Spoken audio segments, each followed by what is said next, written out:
Tenant advocates are wondering why a proposal that would make landlords wait at least 5 years before being able to evict their tenants is failing in California. I'm Tony, and this is Real Estate Investing and Landlord News.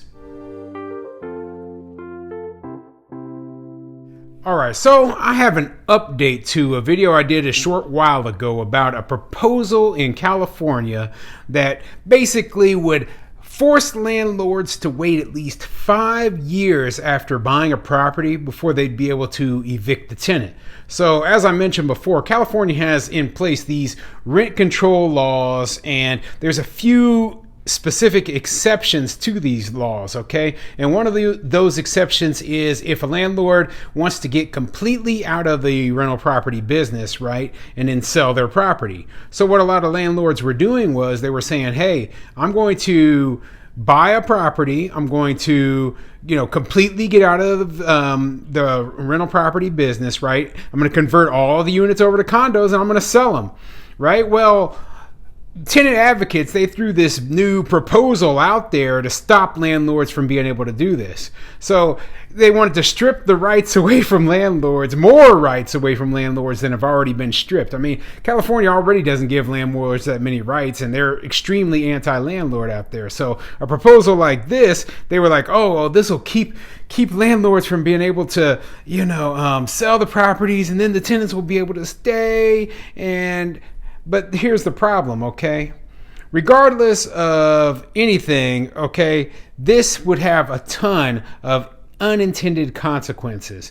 And I'm sure that a lot of people, they didn't realize that, you wouldn't be able to even get completely out of the rental property business if you wanted to move into the property yourself. That's one of the big issues right there.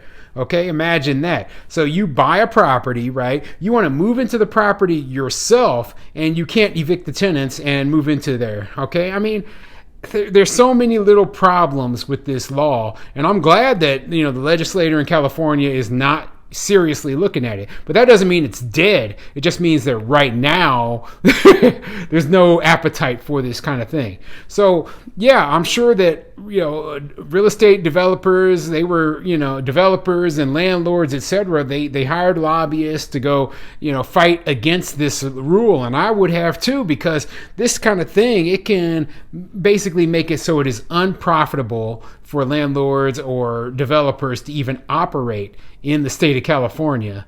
And what would that cause? That would mean that a lot of development would just stop. Okay, a lot of redevelopment would stop.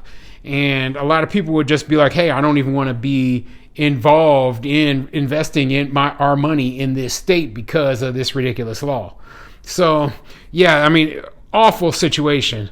Now, before I get into the article, go ahead, hit the like and subscribe button. Maybe leave a comment down below and let me know, do you think that, this bill is dead? Okay? Do you think there's a chance that this could still pass?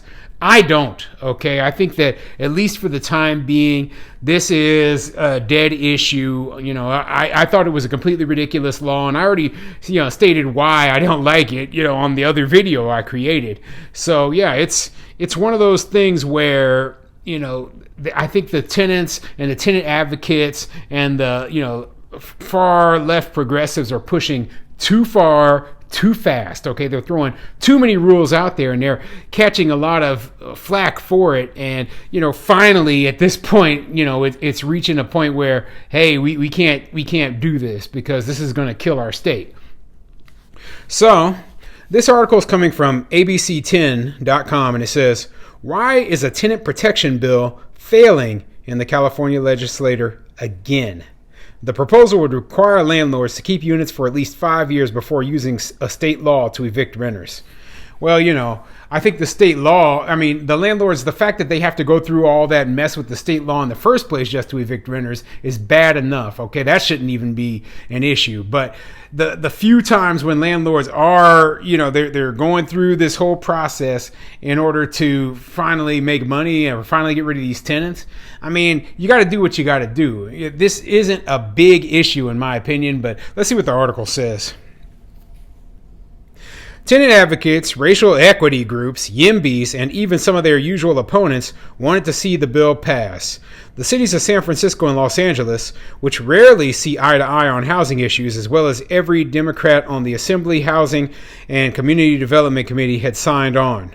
So why did Assembly Bill 854, which would have curbed an owner's ability to evict their tenants using the Ellis Act in rent control jurisdictions, die without even a floor vote in the Democratic supermajority Assembly? Proponents of the longtime progressive priority, which promised to preserve the stock of affordable apartments amid a historic shortage, point to an aggressive campaign mounted by the deep-pocketed real estate industry. Yeah, okay. Real estate industry is fighting back against this stuff. I mean, that's the only thing they can do, because that kind of proposal, this kind of assembly bill would have devastated landlords across the entire state. It would have made it extremely difficult to be profitable, and would have, imagine, okay, you're a property owner. You bought a property with the intention of converting it over into condos, and now they're telling you, well, you can't do that. Okay, you can't evict these tenants. You can't, get it complete. You can't, remove it from the rental property thing. You have to own it for at least 5 years, and banks wouldn't want to lend on it. Basically, it would drop the value of all those properties, okay?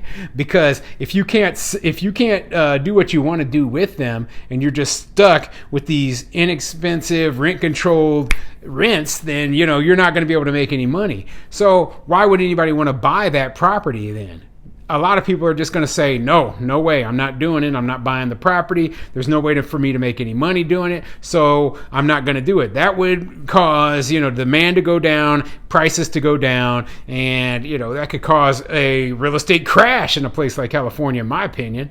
So, yeah, I mean, there was a lot of reason to fight back against this by the real estate industry, and it shouldn't surprise them that, this thing died. It's insane to see so many groups working really hard on this, and then still for it not to be enough because the opposition's influence on our legislature is so immense, said Sarah Abdish, I'm going to butcher her name, okay, an advocate at the Tenderloin Housing Clinic, which co-sponsored the bill.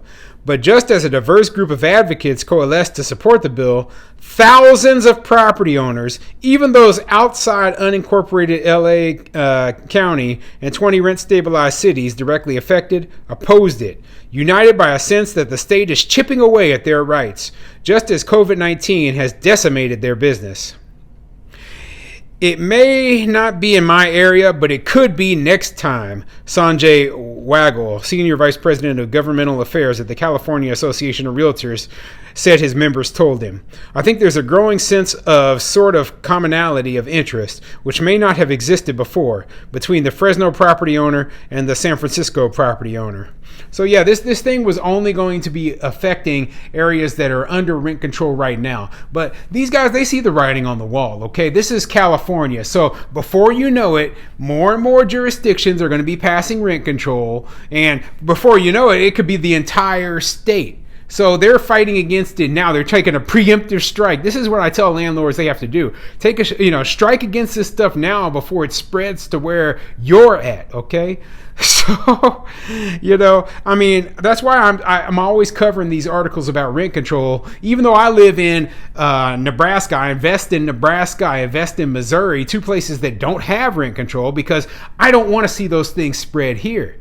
So, yeah, I mean, I'm out there trying my hardest to get the message across that, hey, rent control is a failing idea. It does not work, and it only causes higher housing costs. It doesn't save the tenants money. It actually causes housing costs to increase because it discourages development and it constrains supply, which means that they have the same amount of demand, less supply, prices go up. It's pretty obvious when that kind of thing happens, okay?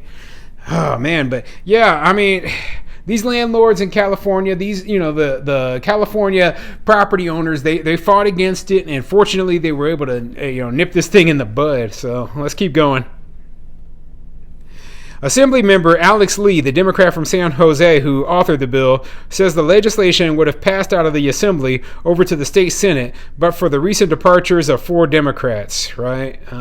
Lee is still weighing whether to reintroduce substantially the same bill next year or this legislative cycle, an option left on the table by having avoided a losing floor vote. Similar bills have been introduced unsuccessfully at least 3 times before.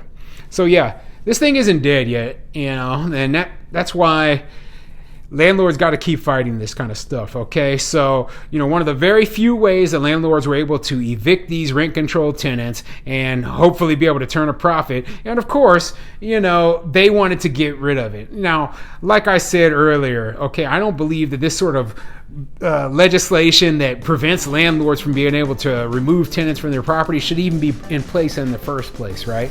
Heck, I wouldn't even be investing in California.